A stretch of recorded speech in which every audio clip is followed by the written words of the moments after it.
जरूरत है शिक्षा मित्रों के भविष्य पर निर्णायक फैसले की। उत्तर प्रदेश के शिक्षा मित्रों का संघर्ष अब केवल नौकरी का मुद्दा नहीं रह गया है, बल्कि यह सरकारी वादों की विश्वसनीयता और व्यवस्था की संवेदनशीलता की भी परीक्षा बन चुका है। लगभग 25 वर्ष पहले शिक्षा व्यवस्था को संभालने के लिए जिन युवाओं को विद्यालय में भेजा गया था, वे आज भी अपने भविष्य को लेकर असमंजस में है। सवाल यह है कि जिन लोगों से सरकार ने दशकों तक सेवाएं ली, उनके जीवन की स्थिरता सुनिश्चित करने की जिम्मेदारी आखिर किसकी होगी। साल 2001 में शुरू हुई शिक्षा मित्र योजना ने गांव-गांव में शिक्षा की अलग जगाने का काम किया। सीमित मानदेय पर कार्य करते हुए शिक्षा मित्रों ने ऐसे समय में विद्यालयों का संचालन संभाला जब शिक्षक पदों की भारी कमी थी। उन्होंने सरकारी व्यवस्था की कमजोरियों को अपने श्रम में ढकने का प्रयास किया, लेकिन विडंबना यह है कि जिन कंधों पर शिक्षा व्यवस्था को खड़ा किया गया, वही आज अपने अधिकारियों के लिए दर दर की ठोकरें खाने को मजबूर हैं। पिछले 2 दशकों में सत्ता बदली, सरकारें बदली, घोषणाएं बदली, लेकिन शिक्षा मित्रों की स्थितियां नहीं बदली। चुनाव आते हैं, उनके मुद्दों पर संवेदनशीलता दिखाई जाती है, आश्वासनों की बारिश होती है, लेकिन चुनाव समाप्त होते ही वही मुद्दा फाइलों और समितियों में दबा रह जाता है। यह स्थिति किसी भी लोकतांत्रिक सरकार के लिए गर्व का नहीं, बल्कि आत्ममंथन का विषय होना चाहिए। बात करें अगर समायोजन की, तो यहाँ पर इस बात में कोई भी कोर कसर नहीं है कि यह सही है कि नियुक्तियों में संवैधानिक और कानूनी प्रक्रियाओं का पालन आवश्यक है। मानवता के निर्णय सर्वोपरि है, लेकिन क्या सरकार की जिम्मेदारी केवल अदालत का हवाला देकर समाप्त हो जाती है? क्या वर्षों की सेवा देने वाले लाखों शिक्षा मित्रों के लिए कोई वैकल्पिक और सम्मानजनक व्यवस्था नहीं बनाई जा सकती? यदि राजनीति इच्छा शक्ति हो तो समाधान निकलते हैं, लेकिन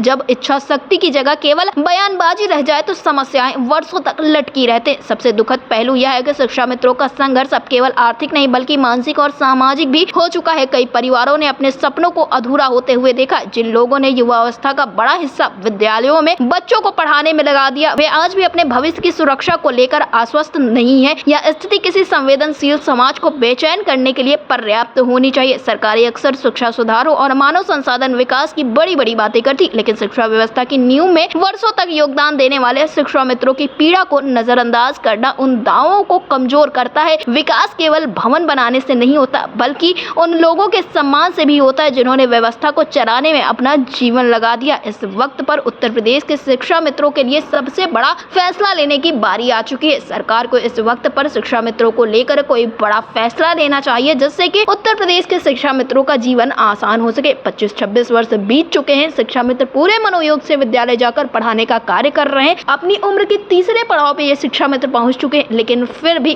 बिल्कुल भी पीछे हटते नहीं है। जो भी कार्य सरकार के द्वारा दिए जा रहे हैं, उत्तर प्रदेश के शिक्षा मित्र कर रहे हैं। इसी वजह से शिक्षा मित्रों के भविष्य पर अब निर्णायक फैसले की बेहद जरूरत हो चुकी है। डेस्क रिपोर्ट, अटल टीवी।